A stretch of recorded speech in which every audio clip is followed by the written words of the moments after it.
بسم اللہ الرحمن الرحیم۔ ایاک نعبد و ایاک نستعین۔ آج ایک نجی چینل نے خان صاحب سے ایک بیان منسوب کرتے ہوئے اپنے ٹویٹر ہینڈل پہ چلایا ہے، اور وہ بیان جو ہے وہ مس کوٹ کیا گیا ہے، وہ بیان صحیح نہیں ہے۔ عمران خان صاحب نے اس قسم کی کوئی سٹیٹمنٹ نہیں دی۔ انہوں نے معیشت کے حوالے سے یہ ضرور کہا کہ اس حکومت نے پوری معیشت جو ہے وہ بند کر دی ہے صرف ریٹ آف انٹرسٹ اور انفلیشن کو نیچے لانے کے لیے۔ یہ کوئی استحکام نہیں ہے، یہ کوئی معیشت کا سنبھالا نہیں ہے، بلکہ معیشت تب بہتر ہوتی ہے جب یہاں پہ سرمایہ کاری ہو، جب نوکریاں پیدا ہوں، اس کے مواقع پیدا ہوں۔ مگر اس ملک میں جہاں کوئی قانون نہیں ہے، جہاں پہ دھیگا مشتی ہے، جہاں پہ رول آف لا نہیں ہے، ایسے ملکوں میں لوگ سرمایہ کاری نہیں کرتے ہیں، اور اس کو سنبھالنا یا اس کو کہنا کہ یہ معیشت سنبھل گئی ہے، یہ نامناسب ہوگا۔ وہ جو بات کر رہے تھے، جو انہوں نے باقاعدہ طور پہ مینشن بھی کیا، انہوں نے کہا کہ یہ ایک مصنوعی ببل سا کریٹ ہو گیا ہے، یہ کاسمیٹکس ہے، اور بالکل معیشت جو ہے وہ تباہی کے دہانے پہ ہے اور کسی وقت بھی کلیپس ہو سکتا ہے۔ تو یہ جو مصنوعی اقدامات ہیں یہ معیشت کے لیے ٹھیک نہیں ہے۔ یہاں یہ کوٹ کیا گیا جیسے خان صاحب نے کہہ دیا کہ انہوں نے جو ہے وہ معیشت کو سنبھال لیا ہے۔ سو میں یہ سمجھتا ہوں کہ جو بیان ہے اس کو سیاق و سباق کے ساتھ اگر چلایا جائے تو وہ بہتر ہوتا ہے، اور ایسے ہی ہونا چاہیے۔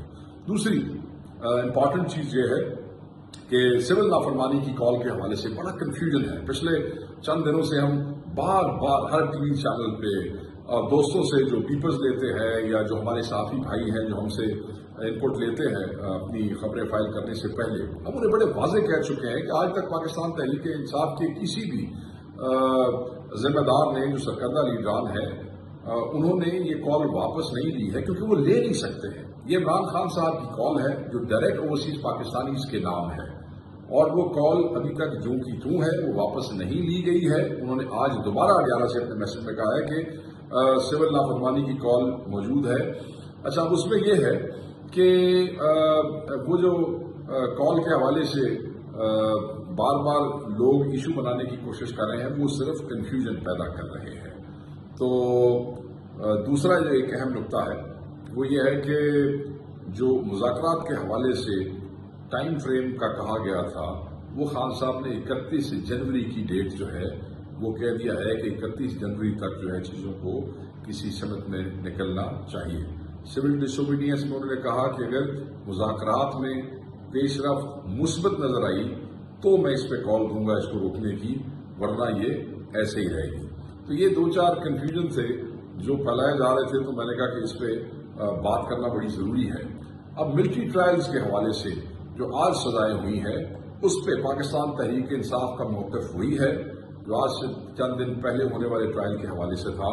پاکستان تحریک انصاف یہ سمجھتی ہے کہ سویلینز کا ملٹری ٹرائل جو ہے وہ نامناسب ہے، وہ نہیں ہونا چاہیے، اور خان صاحب جو ہے وہ اپنے بیان میں جو پچھلا ٹرائل اور سزائیں تھی اس کو ریجیکٹ کر چکے ہیں۔ اب ایک اور چیز، یہ جو انٹرنیشنل معاہدے کیے ہوئے ہیں پاکستان نے، یہ اس کی بھی خلاف ورزی ہے، اور اس کی روح سے ہمیں بہت سے بین الاقوامی اداروں اور ملکوں نے کہا ہے جی ایس پی پلس اسٹیٹس کے حوالے سے کہ وہ جو ہے وہ خطرے میں پڑ سکتا ہے۔ تو یہ حکومت وقت جو ہے اس کو چاہیے تھا کہ اگر وہ مذاکرات میں سنجیدہ ہے تو پھر اپنے وزراء کی گفتگو، اپنے وزراء کی پریس کانفرنسز، اور یہ جو ملٹری ٹرائلز تھے ان کو آن ہولڈ کرنا چاہیے تھا تاکہ ان کی سنجیدگی ظاہر ہوتی۔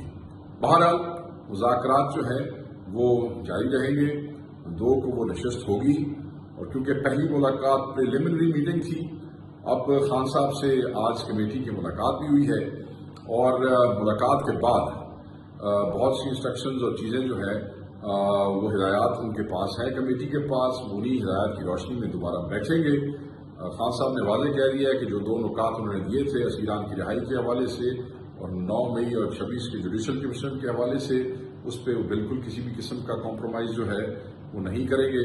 انہوں نے اپنی ذات کے حوالے سے بھی کلیئرٹی سے کہہ دیا ہے کہ میں خود تو اندر رہنے کو تیار ہوں، مگر میں اپنے ورکر کی رہائی کے اوپر کمپرومائز کسی حوالے سے نہیں کروں گا۔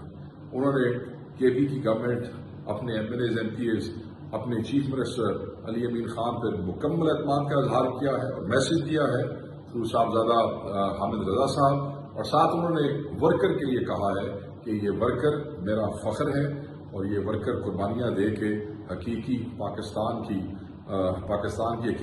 آزادی کے لیے کھڑے ہیں۔ تو یہ چند چیزیں تھیں، تو آئی تھاٹ کہ میں آپ لوگوں سے شیئر کروں۔ Thank you.